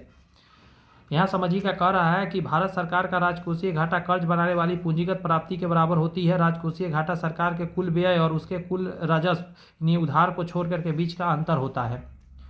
यहाँ है जीएसटी परिषद का चेयर पर्सन कौन होता है? ये क्वेश्चन 2024 का है, तो आंसर होगा केंद्रीय वित्त मंत्री ही ये चेयरपर्सन होते हैं। यहाँ कहा कि वस्तु एवं सेवा कर गुड्स सर्विस टैक्स के संदर्भ में राजस्व तटस्थ कर दर का क्या अर्थ होता है? 2018 का ये क्वेश्चन है, आंसर हो जाएगा वह दर जिस पर राज्य एवं केंद्र के लिए कर राजस्व जीएसटी के पहले के समान रहे। यहाँ कह रहा है कि वस्तु एवं सेवा कर जीएसटी के संदर्भ में राजस्व तटस्थ कर दर अर्थ है कि वह दर जिस पर राज्य एवं केंद्र के लिए कर राजस्व जीएसटी से पहले के समान रहे। वस्तु एवं सेवा कर goods and service tax Bharat में 1 जुलाई 2017 को लागू एक अप्रत्यक्ष कर व्यवस्था रहा है। यहाँ कह रहा है राजकोषीय घाटा यानी फिस्कल डिफिसिट की नई परिभाषा का सुझाव दिया गया था। तो ये दिया गया था चलैया समिति के द्वारा दिया गया था। यहाँ पर अगर निम्नलिखित में से कौन सा राजकोषीय नीति का एक उपकरण है? तो आंसर हो जाएगा कर। यहाँ कह रहा है कि सरकारी व्यय को नियंत्रित करने का प्राधिकार है। तो आंसर हो जाएगा वित्त मंत्रालय के पास। यहाँ पे कि केंद्रीय सरकार के निम्नलिखित महत्वपूर्ण कर राजस्व के स्रोतों पर विचार करिए। कौन सा है निम्नलिखित में से? सही आरोही क्रम बताना है बढ़ते हुए। इसको छोड़ना पड़ेगा, पुराना डाटा के हिसाब से है ये। यहाँ का भारत सरकार की आय का सबसे बड़ा स्रोत क्या है? तो ये हो जाएगा प्रत्यक्ष कर से आता है। यहाँ देखिएगा जरा, प्रश्न काल और वर्तमान के हिसाब से डी ही सही होगा। अनुमानतः 2025-26 के अनुसार जहाँ सकल कर राजस्व में प्रत्यक्ष कर का हिस्सा जो है 59.01% है, अप्रत्यक्ष कर का हिस्सा 40.99% अनुमानित है। वहीं जीडीपी के अनुपात के संदर्भ में यह जो है 7.1% और 4.9% अनुमानित रहा है। भारत में आय का सबसे बड़ा स्रोत क्या है? तो वही हो जाएगा, 1 मिनट, प्रत्यक्ष कर ही हो जाएगा। अगला प्रश्न आपके सामने है कि निम्नलिखित में से सबसे बड़ा एकल साधन कौन सा है जिसे भारत में राजस्व कर सरकार को आय होती है? तो कहाँ से हो जाएगा? व्यक्तिगत आय द्वारा, व्यक्तिगत आय कर द्वारा, जो व्यक्ति टैक्स देता है। देखिए प्रश्न काल के विकल्प ए सही उत्तर था। बजट अनुमान 2025-26 के अनुसार केंद्र सरकार के सकल कर राजस्व के प्रमुख स्रोत निम्न है। कर आय से इतना मिलता है, वस्तु सेवा कर से मिलता है इतना, निगम कर से इतना, और केंद्रीय शुल्क से इतना मिलता है, सीमा शुल्क से इतना मिलता है। अलग अलग शुल्क से अलग अलग आता है। ब्याज भुगतान का आइटम है तो क्या है? राजस्व व्यय। राजस्व व्यय ब्याज भुगतान का आइटम है। अच्छा क्वेश्चन में ये जाएगा। समझ ये कर रहा है ब्याज भुगतान राजस्व व्यय के अंतर्गत शामिल किया गया है। उसकी प्राप्ति या व्यय राजस्व आय का राजस्व व्यय में शामिल किया जाता है, और ब्याज भुगतान राजस्व व्यय की मद है। अगला है राजकोषीय घाटा क्या है? तो आंसर दीजिएगा बजटीय घाटे का योग और सरकार का बजट ऋण तथा दायित्व राजकोषीय घाटा के अंतर्गत आता है। बहुत अच्छा क्वेश्चन है कि बजटीय घाटे का योग और सरकार की बाजार ऋण तथा दायित्व ये राजकोषीय घाटा के अंतर्गत आता है। यहाँ समझने की कोशिश कर सकते हैं आप कि प्राथमिक घाटे का प्राप्त करने हेतु राजकोषीय घाटे में ब्याज अदायगियों की घाटा दिया जाता है। अतः प्राथमिक घाटा बराबर होता है राजकोषीय घाटा माइनस ब्याज अदायगी। बजटीय घाटा की बात करिएगा तो कुल प्राप्तियां में से कुल व्यय घटाना है। राजस्व घाटा में राजस्व प्राप्ति में से राजस्व व्यय घटाना है। राजकोषीय घाटा में बजटीय घाटा कुल प्राप्ति माइनस कुल व्यय प्लस सरकार का ऋण एवं अन्य देयताएं होता है। यह राजकोषीय घाटा की बात करिएगा, राजस्व प्राप्तियां प्लस ऋण से प्राप्त आय प्लस अन्य प्राप्तियां में से कुल व्यय घटा देना होता है। मुश्किल है थोड़ा याद रखना, लेकिन 1-2 बार देखेंगे तो याद हो जाएगा। सारे फॉर्मूला आपके सामने था। भारत में राजस्व घाटे से प्राप्त तात्पर्य क्या होता है? तो ये होता है कि भारत सरकार को अपने उन व्ययों के वित्त पोषण के लिए उधार लेने की आवश्यकता है जो पूंजीगत परिसंपत्तियों का निर्माण नहीं कर रहा है।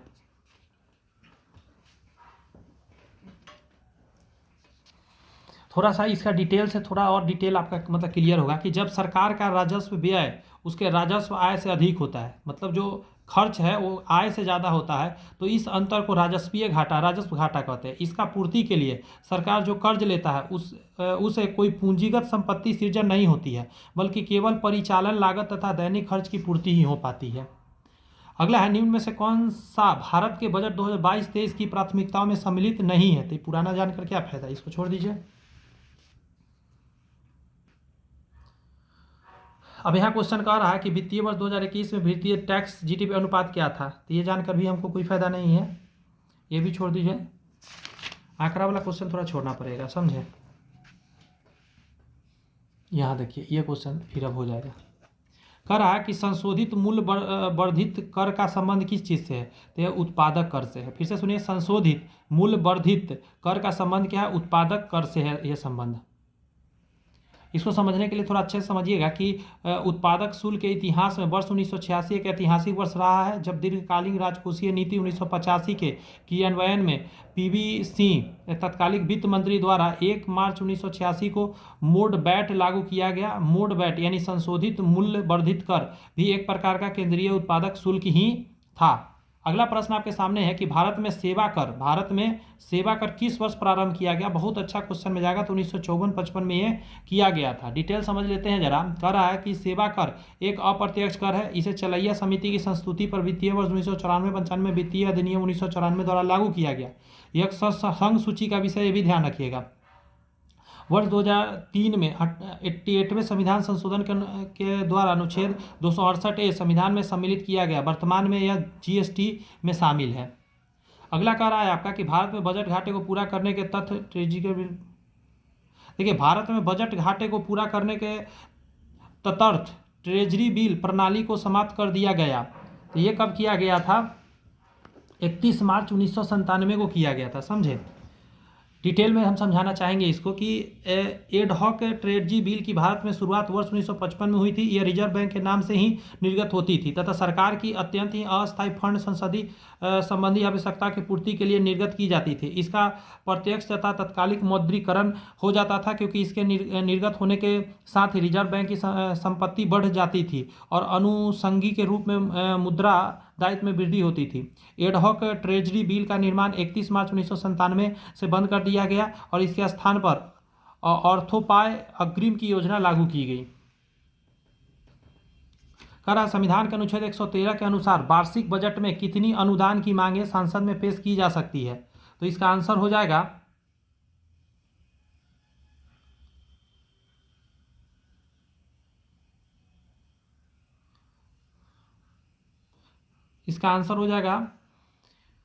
अनुदान की मांगें संसद में पेश की जा सकती है। ई नंबर ठीक करिए। कह रहा है कि भारतीय संविधान के अनुच्छेद 113 के अनुसार भारत की संचित निधि पर भारतीय व्यय के अतिरिक्त होने वाले व्यय की मांग को लोकसभा के स्वीकृत करने के लिए प्रस्तुत किया जा सकता है। इसे अनुदान की मांग कहा जाता है। वार्षिक बजट 2025-26 में कुल 102 अनुदान की मांगें की गई थी। 102 25-26 में किया गया था, ये पुराना इसलिए ई डाल दीजिए। 102 होगा 2025-26 का। इसमें से कौन 15वें वित्त आयोग का सदस्य नहीं है, तो ये 2022 का क्वेश्चन है, तो आंसर हो जाएगा जो सुदीप्त मंडल है, ये हटा दीजिएगा जरा, ये पुराना क्वेश्चन है। ये पढ़िएगा जरा, वर्ष 2006 से 7 में समझे बिहार का विकासात्मक व्यय, ये छोड़ दीजिए पुराना है।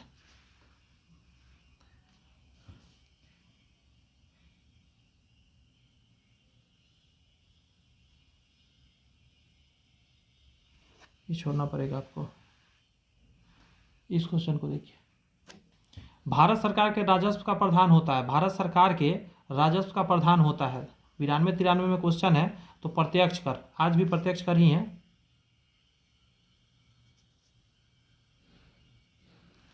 इस क्वेश्चन को देखिए जरा आप कि निम्न में से कौन सा एक संघीय बजट 2017-18 के, ये भी छोड़ना पड़ेगा। थोड़ा सा इकोनॉमिक्स में रहता है डाटा वाला क्वेश्चन, जो कि लेटेस्ट याद रखना पड़ता है। भारत में किस वर्ष रेल बजट को आम बजट मिला दिया गया, ये अच्छा क्वेश्चन है, तो ये आंसर हो जाएगा 2017 में ऐसा किया गया था। आगे है आपका कि भारत में राज्य सरकार के लिए आय का सबसे महत्वपूर्ण स्रोत क्या है, तो आय का है क्या इसको बोलते हैं, देखिए प्रश्नकाल में राज्य सरकार के लिए आय का सबसे बड़ा स्रोत बिक्री कर था, ठीक है। लेकिन परंतु वर्तमान में वस्तु कर एवं सेवा जीएसटी लागू होने से राज्य सरकार के लिए करों के संदर्भ में आय का सबसे बड़ा स्रोत जो है राज्य जीएसटी है।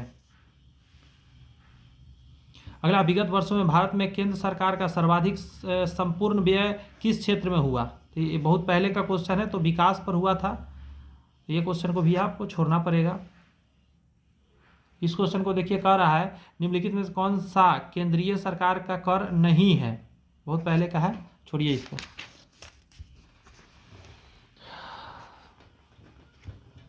यहाँ पे कह रहा है कि कौन सा ऐसा कर है जो केंद्रीय सरकार द्वारा लागू, ये सब थोड़ा पुराना है, ये सबको छोड़ के चलना पड़ेगा, समझे पुराना क्वेश्चन को, ये सब छोड़िए। क्योंकि नया में सब बदल गया है।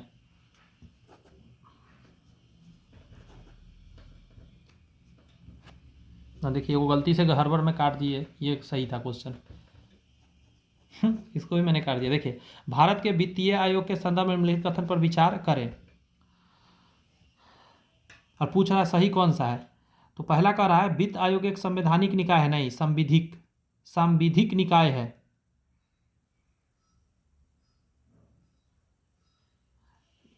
नहीं, इसको देखिए, संविधान के अनुच्छेद 280 के तहत वित्त आयोग की स्थापना किया गया, ये तो सही है। वित्त आयोग द्वारा किए गए सिफारिशों की प्रकृति में केवल सलाह होता है, ये भी सही है, ये गलत है। यहाँ डिटेल से आप देख सकते हैं। स्वतंत्रता के पश्चात भारत के संघीय व्यवस्था में केंद्रीय एवं राज्यों के मध्य सामंजस्य स्थापित करने में उसके मध्य संसाधनों के नियोजित वितरण करने के उद्देश्य से वित्त आयोग की व्यवस्था की गई। यहाँ कहा संविधान के अनुच्छेद 280 में वित्त आयोग की स्थापना व्यवस्था की गई। अनुच्छेद 280 के खंड फर्स्ट के अंतर्गत प्रावधानों में किया गया कि संविधान के लागू होने के 2 वर्षों के भीतर ही राष्ट्रपति द्वारा एक वित्त आयोग का गठन किया जाएगा। उसके पश्चात प्रत्येक 5 वर्ष यदि आवश्यकता हो तो इसके पूर्व भी, समझे, वित्त आयोग की स्थापना की जाएगी। वित्त आयोग की स्थापना का मुख्य उद्देश्य बदलती हुई परिस्थिति के अनुसार संघ राज्यों के मध्य वित्तीय समायोजन हेतु आवश्यक सुझाव देना होगा। वर्ष 1951 में केसी नियोगी की अध्यक्षता में पहले वित्त आयोग की गठन हुआ था, ये इंपॉर्टेंट लाइन है। 27 नवंबर 2017 को एन.के. सिंह द्वारा अध्यक्षता में 15वें वित्त आयोग की गठन किया गया। 31 दिसंबर 2023 को अरविंद पनगड़िया इसके अध्यक्ष के 16वें वित्त आयोग का गठन किए हैं। यहाँ कह रहा है निम्नलिखित में से कौन सा एक राजकोषीय नीति का उपकरण नहीं है, तो ये हो जाएगा ब्याज दर। अगला प्रश्न आपका कह रहा है 12वें वित्त आयोग के अध्यक्ष कौन है, तो ये क्वेश्चन पुराना है, उस हिसाब से था आपका रंगराजन जी, अभी फिलहाल बदल गया है। ये क्वेश्चन को भी छोड़ना पड़ेगा, ये सब क्वेश्चन को छोड़ना पड़ेगा, समझे। जो पुराना ज़्यादा डाटा है वो गड़बड़ हो जाएगा याद करके। देखिए, हाल ही में डीजल की कीमतें बढ़ गई है, बहुत पहले का क्वेश्चन नहीं, छोड़ना पड़ेगा। ये देखिए, योजना, निम्नलिखित में से कौन सा भारतीय नियोजन का एक उद्देश्य नहीं है, तो ये हो जाएगा जनसंख्या वृद्धि, ये नहीं है। आत्मनिर्भरता तो है, औद्योगिक वृद्धि भी है, रोजगार सृजन भी है। अगला प्रश्न आपके सामने कुछ इस प्रकार है कि भारत में मध्य अर्धशतक यानी मिड 50s में अपनाए गए महालनोबिस प्लान मॉडल का उद्देश्य क्या था, तो भारी उद्योगों की स्थापना को पूंजी संग करना, मतलब बड़े उद्योग लगवाना। महालनोबिस, महान, बहुत भारी भारी चीज़। द्वितीय पंचवर्षीय योजना जो है 1956 से 61 में पीवी महालनोबिस मॉडल पर आधारित था, ठीक है। मॉडल में सम्मिलित क्षेत्र था पूंजीगत वस्तु क्षेत्र था, फैक्ट्री उत्पादन उपभोक्ता वस्तु क्षेत्र था, लघु इकाई उत्पादन क्षेत्र तथा घरेलू उत्पादन क्षेत्र था। इस योजना में आधारभूत तथा भारी उद्योगों पर विशेष बल के साथ देश के तीव्र औद्योगिक केंद्र को लक्ष्य माना गया था। अगला प्रश्न आपके सामने है योजना आयोग क्या है, तो ये क्या है, परामर्शदात्री संस्था है। बदला है, समझ लीजिए इसके जगह पर क्या हो गया है। भारत में योजना आयोग के संबंध में कई संवैधानिक प्रावधान नहीं है। योजना आयोग की स्थापना केंद्रीय मंत्रिमंडल ने एक प्रस्ताव द्वारा किया गया था, जो मंत्रिमंडल द्वारा मार्च 1950 में पारित किया गया। योजना आयोग एक गैर संवैधानिक सलाहकारी परामर्शदात्री निकाय था। आगे 1 जनवरी 2015 को योजना आयोग को नीति आयोग में प्रतिस्थापित कर दिया गया। अगला है भारत का योजना आयोग है, इसको क्या किया, एक सलाहकारी बोर्ड है। योजना आयोग का स्वरूप क्या है, तो योजना आयोग का स्वरूप क्या है, परामर्शकारी रूप है। अगला है योजना आयोग का गठन कब हुआ, तो योजना आयोग का गठन जो 1950 में किया गया। योजना आयोग एक क्या है, फिर वही बात, गैर संवैधानिक निकाय है। इस तरह के बहुत सारा इससे रिलेटेड क्वेश्चन पूछा जा चुका है। आगे देखते रहिए कि भारत में योजना आयोग की स्थापना कब हुई, तो 1950 को। अब इसको 1 जनवरी 2015 को क्या कर दिया गया, इसको नीति आयोग में तब्दील कर दिया गया। नीति आयोग का फुल फॉर्म पूछा हुआ एक बार एग्जाम में, ऐसे अब नहीं पूछता है, national institute for transforming India. अगला प्रश्न है आपके सामने कि भारतीय योजना आयोग के पदेनाध्यक्ष कौन होता है, तो प्रधानमंत्री होता है। अगला प्रश्न आपके सामने है कि भारत सरकार ने नीति आयोग जो आर्थिक नीति निर्धारण का चिंतन समूह यानी थिंक टैंक में नीति का पूरा स्वरूप क्या है, वही बात पूर्ण रूप पूछ रहा था, national institute for transforming India, भारतीय भारत परिवर्तन संस्थान। अगला प्रश्न आपके सामने कुछ इस प्रकार आ रहा है कि इसमें से कौन राष्ट्रीय विकास परिषद का हिस्सा नहीं है, तो आंसर हो जाएगा हिस्सा नहीं है तो उपयुक्त में से, इस क्वेश्चन का थोड़ा सलूशन देखते हैं। आइए, कह रहा है कि केंद्रीय सरकार द्वारा 1 जनवरी 2015 में योजना आयोग के स्थान पर नीति आयोग की स्थापना किया। तत्कालिक समय में योजना आयोग तथा राष्ट्रीय विकास परिषद एक दूसरे के संबंधित है, क्योंकि योजना आयोग के रिपोर्ट का अनुदान एवं क्रियान्वयन राष्ट्रीय विकास परिषद द्वारा किया जाता है, जबकि वर्तमान में नीति आयोग के पास स्वयं अपनी गवर्निंग काउंसिल है। अतः राष्ट्रीय विकास परिषद एवं नीति आयोग के मध्य संबंधों की वर्तमान परिप्रेक्ष्य में व्याख्या करना संभव नहीं है। मतलब इसका आंसर देना संभव फिलहाल तो नहीं है। कह रहा है नीति आयोग की अस्तित्व कब आया, तो 1 जनवरी 2015, 1 जनवरी 2015। अगला है आपका कि छठी पंचवर्षीय योजना के दौरान निम्नलिखित में से कौन सा कार्यक्रम शुरू किया गया। नाबार्ड शुरू हुआ था, याद रखिएगा। एकीकृत ग्रामीण विकास किया गया था और नाबार्ड भी स्टार्ट हुआ था। देखिएगा जरा, कह रहा है कि एकीकृत ग्रामीण विकास कार्यक्रम IRDP मार्च 1976 में देश के चुनिंदा 20 जिलों में शुरू किया गया। बाद में लघु किसान विकास एजेंसी, कमांड एरिया विकास कार्यक्रम तथा सूखा प्रबंधन क्षेत्र कार्यक्रम की समीक्षा करते हुए 1978-79 में देश के 2000 ब्लॉकों में एक नए कार्यक्रम IRDP प्रारंभ किया गया। हालांकि यह कार्यक्रम देश के सभी ब्लॉकों में 2 अक्टूबर 1980 को लागू किया गया। छठी योजना की अवधि वर्ष 1980 से 85 तक रही है तथा एकीकृत ग्रामीण विकास कार्यक्रम 2 अक्टूबर 1980 से प्रारंभ किया गया था। आगे कह रहा है कि इस प्रकार एकीकृत ग्रामीण विकास कार्यक्रम छठी पंचवर्षीय योजना में प्रारंभ हुआ। इस योजना का मुख्य लक्ष्य ग्रामीण निर्धन परिवारों को स्वरोजगार हेतु ऋण उपलब्ध कराना, उन्हें रोजगार देना तथा जिससे सहायता प्राप्त परिवार को गरीबी रेखा से ऊपर उठाया जा सके। अप्रैल 1999 में इसे स्वर्ण जयंती ग्राम स्वरोजगार योजना SGSY में मिला दिया गया। ये भी इंपॉर्टेंट लाइन है। अगला प्रश्न आपके सामने है कि राष्ट्रीय नियोजन में रोलिंग प्लान की अवधारणा लागू की गई थी, तो ये आंसर क्या हो जाएगा, जनता पार्टी सरकार के द्वारा की गई थी। यह डिटेल देखिएगा। कह रहा है गुन्नर मिंडल ने अपनी पुस्तक Indian economic planning and its border setting में रोलिंग प्लानिंग के विकासशील देशों के लिए अनुशंसित किया था। इस अवधारणा को जनता पार्टी सरकार वर्ष 1978 से 79 में लागू किया था। इस प्रश्न को देखिए, कह रहा है कि चल योजना के बारे में विचार करके बताइए। पूछ रहा है इसमें सही कौन है। पहला कह रहा है चालू वर्ष के लिए एक योजना जिसमें वार्षिक बजट शामिल हो, सही है। एक योजना में 3, 4, 5 वर्षों के लिए निर्धारित होती है, ये भी सही है। यह अर्थव्यवस्था की आवश्यकता अनुसार प्रतिवर्ष संशोधित होती है, ये भी सही है। 10, 15 तथा 20 वर्षों के लिए एक सापेक्ष योजना होती है, ये सारे सही है। इसका डी पॉइंट होगा। अगला है भारत में योजना अवकाश की अवधि क्या थी। बहुत अच्छा ये क्वेश्चन है, तो आपको याद होगा 66 से लेकर 69 तक। 66, 67, 68, 69, हाँ यही था। यहाँ करा तीसरी पंचवर्षीय योजना की समाप्ति 31 मार्च 1966 को हुई थी और चौथी पंचवर्षीय योजना 1 अप्रैल 1969 को प्रारंभ हुई। इस अवधि के अर्थात 1 अप्रैल 1966 से लेकर 31 मार्च 1969 तक 3 वर्ष कोई भी पंचवर्षीय योजना अस्तित्व में नहीं रही। वर्ष 1960 से 69 को ही भारतीय योजना में इतिहास में योजना अवकाश यानी प्लानिंग हॉलीडे कहा जाता है। अगला है आपका कि 11वीं पंचवर्षीय योजना का उद्देश्य क्या था, तो आंसर क्या हो जाएगा, समाविष्टिक आर्थिक वृद्धि था। अगला है देखिए 11वीं पंचवर्षीय योजना 1 अप्रैल 2007 से 11 मार्च 2012 तक के व्यापक उद्देश्य समावेशी वृद्धि की प्राप्ति हो। दिसंबर 2007 में राष्ट्रीय विकास परिषद NDC की बैठक हुई। 11वीं पंचवर्षीय योजना के प्रारूप में स्वीकृति प्रदान की गई, जबकि दिसंबर 2006 में NDC के बैठक में इसके दृष्टिकोण पत्र की स्वीकृति हुई थी। 11वीं पंचवर्षीय योजना का लक्ष्य जो है तीव्रतर एवं अधिक समावेशी समृद्धि यानी faster and more inclusive growth था। नेक्स्ट है कि 12वीं पंचवर्षीय योजना के दौरान कृषि एवं सहायक क्षेत्र के लिए निम्नलिखित में से किस एक औसत वार्षिक विकास दर का लक्ष्य रखा गया था। तो ये 2018 का प्रश्न है, तो अभी तो फिलहाल पूछा नहीं जा सकता, लेकिन पूछ सकता है। तो 4% का रखा गया था उस समय, और इसमें कुछ नहीं हुआ था, इसमें थोड़ा सा चेंज हुआ था। जो 12वीं पंचवर्षीय योजना था faster sustainable and more inclusive growth, वहाँ पे क्या था, faster and more inclusive growth, यहाँ पे फास्टर और सस्टेनेबल जोड़ दिया गया, समझे। धारणीय तथा अधिक समावेशी वृद्धि थोड़ा सा चेंज किया गया था। अगला प्रश्न है आपका कि योजना आयोग 1993 से 94 बिहार के लिए गरीबी रेखा के नीचे BPL निम्नलिखित प्रतिशत परिकलित किया था। 2011 में पूछा गया, ये अभी भी पूछ सकता है। ये 55% उस समय किया गया था। कह रहा है भारतीय अर्थव्यवस्था में किस पंचवर्षीय योजना काल के दौरान कीमत स्तर घटा था। ये 2000 में आया था ये क्वेश्चन, तो ये होगा प्रथम योजना के समय कीमत जो है घट गया था। इसको पढ़िए जरा। यहाँ पे कहा जा रहा है कि वर्ष से 1951 में प्रारंभ होकर संपूर्ण योजना काल में केवल पहली पंचवर्षीय योजना 1951 से 56 की अवधि में ही कीमत स्तर नीचे आया था।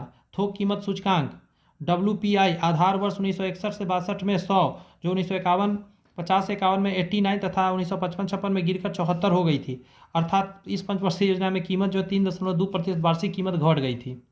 अगला कह रहा है पंचवर्षीय योजना की कौन सी अवधि सत्य नहीं है, मतलब जो दिया गया है डेट, तो ये जो चतुर्थ का दिया ये गड़बड़ है। प्रथम जो था उसे 51 से 56 तक था, द्वितीय से 56 से 61 तक था, तृतीय 61 से 66 तक था, लेकिन चतुर्थ 66 से नहीं हुआ था, ये हुआ था 1969 से लेकर आगे बढ़ा था 1974 तक, बीच में 3 साल का गैप रहा था। क्लियर हो गई बातें।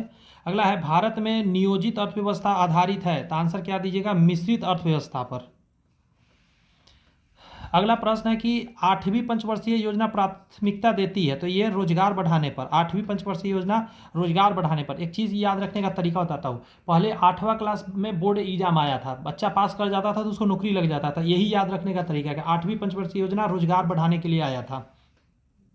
अगला है कि भारत में 8वीं पंचवर्षीय योजना की अवधि क्या रही है, तो आंसर क्या हो जाए 1992 से लेकर 1997 से 97 तक 8वीं पंचवर्षीय योजना रही है।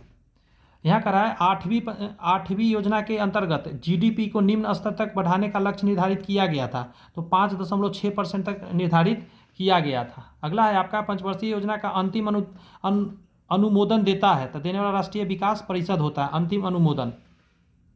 अगला है पंचवर्षीय योजना के मसौदे के अंतिम रूप में कौन स्वीकृति प्रदान करता है, तो फिर से है राष्ट्रीय विकास परिषद ही करता है, ध्यान रखिएगा। अगला है भारत में योजना अवकाश प्लानिंग हॉलीडे कब रहा, तो 66 से लेकर 69 तक रहा था ये, और इसका रीजन वगैरह भी दिया है, इसको थोड़ा पढ़ेंगे जरा। देखिए भारत पाक युद्ध 1965 में हुआ, भारत चीन युद्ध 1962 में हुआ था, ठीक है, पहले 1962 के बाद 1965। 1965 से 66 के गंभीर भूखे के परिणाम स्वरूप तृतीय पंचवर्षीय योजना वर्ष 1961 से 66 में समृद्धि की दृष्टि से पूरी तरह सफल रहा। 5.6% विकास दर के लक्ष्य को विपरीत 2.8% वार्षिक वृद्धि रही। फलस्वरूप योजना अंतर्गत मूल स्तर पर वृद्धि, खाद्यान्नों की कमी, विदेशी विनिमय संकट आदि अनेक समस्या आ गई, देश के 2-4 होना पड़ा। इस पृष्ठभूमि में दीर्घकालिक आर्थिक नियोजन के 3 जो छोटे छोटे हर एक साल का स्थगित किया गया 3 साल के लिए, और 1966 से 69 की समाप्ति में भारतीय योजना को योजना अवकाश के नाम से जाना गया। भारत की 9वीं पंचवर्षीय योजना की अवधि क्या रही है, तो 9वां पंचवर्षीय योजना कब रहेगा, तो दिमाग लगे ना, 1997 से 2002 तक रहा था 9वां, ठीक है। अगला आपका रहेगा कि 7वीं पंचवर्षीय योजना का अविकासीय व्यय में वार्षिक वृद्धि औसत कितना रहा था, तो ये थोड़ा स्टार मार्किंग है क्वेश्चन, तो इसको छोड़ दीजिए। अगला है कि जिला नियोजन एवं विकास परिषद का प्रधान कौन होता है, जिला नियोजन एवं विकास परिषद का जो प्रधान होता है जिला नियोजन पदाधिकारी को ही माना जाता है। ये क्वेश्चन को समझिए जरा कि निम्नलिखित विकल्प में से सही को चुन लीजिए। तो प्रथम पंचवर्षीय योजना कृषि पर ध्यान दिया था, ये सही है। यहाँ सब डिटेल को समझते हैं। देखिए प्रथम पंचवर्षीय योजना जो था कृषि के साथ साथ मूल्य स्थिरता, विद्युत एवं परिवहन पर केंद्रित था। अब तृतीय पंचवर्षीय योजना जो है वो आत्मनिर्भर एवं स्व साधन अर्थव्यवस्था बनाना था। द्वितीय वाला जो नहीं दिया है ना, द्वितीय था भारी उद्योगों पर।